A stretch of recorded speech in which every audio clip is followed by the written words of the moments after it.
César Hildebrand, la tradición de robar.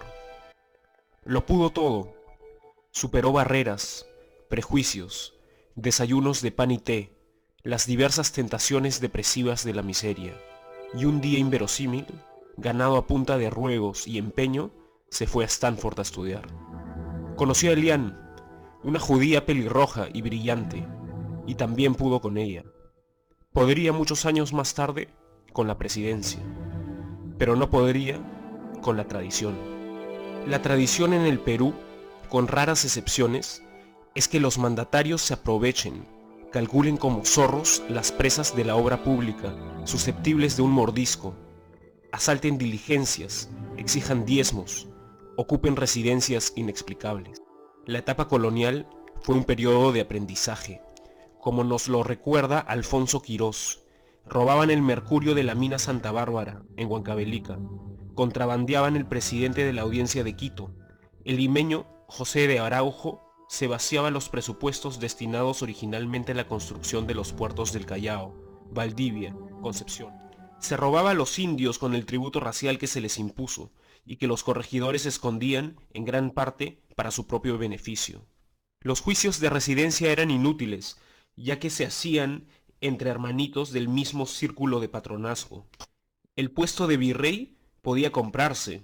El conde Cañete compró el de mandamás del Perú por 250.000 pesos, pero se murió en el viaje a Lima. Los indultos se remataban y podían llegar a costar 4.000 pesos, con lo que puede hablarse de la conducta virreinal y casi hereditaria del doctor García.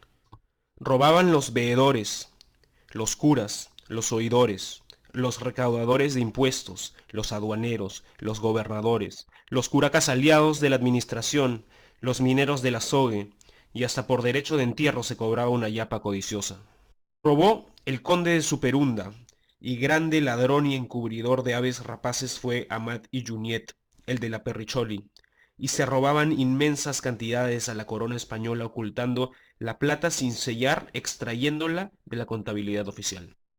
Y la República, allí se robó desde el primer instante.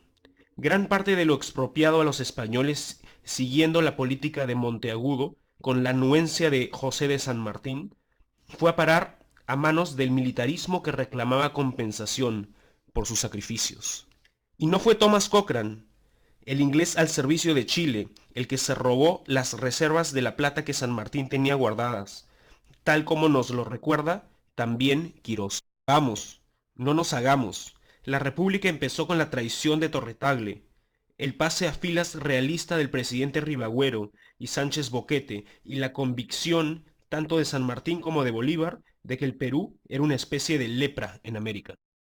José Faustino Sánchez Carrión, el llamado solitario de Sayán, convertido en casi santo por la leyenda patriótica, se hizo de varias propiedades otorgadas por el propio Bolívar.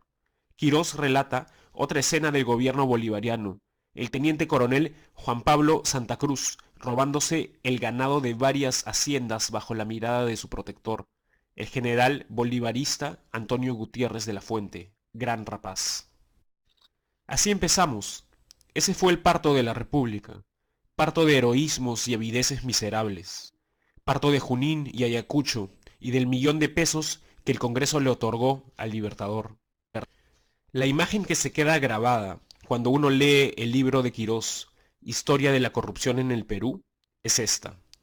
El pobre diablo del general Agustín Gamarra, prefecto del Cusco, entregándole a Bolívar 80 medallas de oro y 500 de plata recién acuñadas en su honor. ¿Qué podíamos esperar después? Pues lo que se vino. Y lo que vino fue el primer militarismo, una especie de guerra civil de Lampa condecorada. Quirós cita a Belfort Wilson, cónsul británico en Lima. Los peruanos pueden verdaderamente ser considerados como los napolitanos y los mexicanos, los rusos de América. Era una comparación entre sociedades corruptas. Hasta la llamada presidenta, Francisca Zubiaga, esposa de Agustín Gamarra, peleó por los intereses del sector harinero que la auspiciaba.